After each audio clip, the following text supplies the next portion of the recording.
500 for some off-road challenges.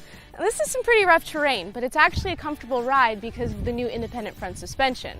While we still have the solid rear axle, the front now works independently from each other, making it very smooth. We now have a ground clearance of 27 centimeters and an approach angle of 31 degrees, meaning that mastering an incline of 45 degrees, no problem. All right, I'm shifting into neutral so I can actually activate the low range. That'll give us a gear ratio reduction of 1 to 3, meaning that we have 1/3 the speed, yet 3 times the torque. So our wheels are going to be turning much, much slower.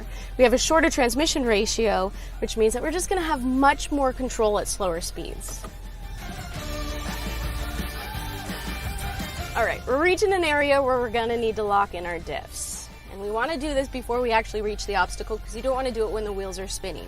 And if we do, it's a maximum of walking speed, and that's it. Now we have 3 differentials to choose from. First, we gotta lock the center diff. That's gonna send the power to both the front and the rear axles. And then we have the rear differential lock. That's gonna send the power to the left and to the right at the same time. Same thing with the front axle, which we're gonna need for this particular obstacle.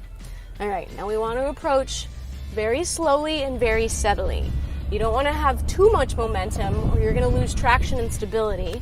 And if you don't have enough speed, you're not going to make it over the obstacle. So momentum is definitely key here. You don't want to steer too much or you're going to get yourself in a position that's very uncomfortable. So minimal steering input. Okay, now before approaching the top, what's cool about this car is you can use the camera surround so you can actually see what's up there instead of just looking at the sky. All right, now we've made it over the obstacle. Everything is good. And I like to unlock my front diffs because what's happening is that when you make a turn, normally, you have a tighter turn on the inside and a longer turn on the outside. So when you lock the diffs, they're turning at the same, so it makes it a little bit complicated. So I just like to disengage them. Are you ready for the descent? Because this is pretty cool. The G-Class can drive down unwalkable hills nice and smooth.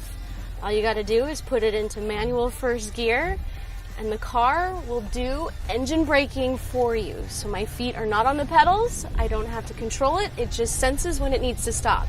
If you feel a little uncomfortable and need to slow down more, you can always put your foot on the brake pedal and create a nice braking wedge and work on your own speed, just like so.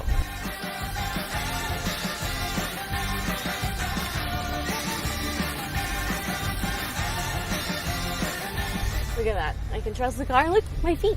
I'm not even touching the pedals. It's just doing it for me. It's crazy.